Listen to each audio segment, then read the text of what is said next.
பொருட்கள் பாதுகாப்பு அறையில் தானோ தனது குடும்பத்தினரோ எந்த பணத்தையும் வைக்கவில்லை என்று டெல்லி உயர்நீதிமன்ற நீதிபதி யஷ்வந்த் வர்மா தெரிவித்துள்ளார். டெல்லி உயர்நீதிமன்ற தலைமை நீதிபதி டி.கே. உபாத்யாயாவுக்கு நீதிபதி வர்மா எழுதியிருக்கும் பதில் கடிதத்தில் கண்டெடுக்கப்பட்ட பணம் குறித்து தனக்கோ தனது குடும்பத்திற்கோ எந்தவிதமான தொடர்பும் இல்லை. துரதிருஷ்டவசமாக அன்றைய இரவில் எடுத்ததாக கூறப்படும் பணம் தனது உறவினர்களிடமோ பணியாளர்களிடமோ காட்டப்படவில்லை. எனது வீட்டின் பொருட்கள் பாதுகாப்பு அறையில் இருந்து பண மூட்டை எடுக்கப்பட்டது என்று கூறப்படும் குற்றச்சாட்டை கடுமையாக மறுப்பது மட்டுமல்லாமல் முற்றிலும் நிராகரிக்கிறேன்.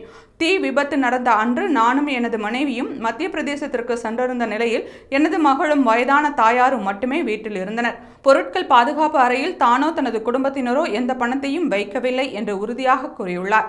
அங்கிருந்து எடுக்கப்பட்டதாக கூறப்படும் பணத்திற்கும் தங்களுக்கும் எந்தவிதமான தொடர்பும் இல்லை. தானோ தனது குடும்பத்தினரோ பணத்தை அங்கு பதுக்கி வைத்திருந்தோம் என கூறுவது முற்றிலும் அபத்தமானது என்று தெரிவித்துள்ளார். மேலும் தன் மீது வீணாக அவதூறு குற்றச்சாட்டுகள் சுமத்தக்கூடாது என்றும் ஊடகங்கள் குற்றச்சாட்டு சுமத்துவதற்கு முன்பு குறைந்தபட்சம் அது குறித்து தன்னிடம் விசாரித்திருக்க வேண்டும் என்றும் டெல்லி உயர்நீதிமன்ற நீதிபதி யஷ்வந்த் வர்மா தெரிவித்துள்ளார்.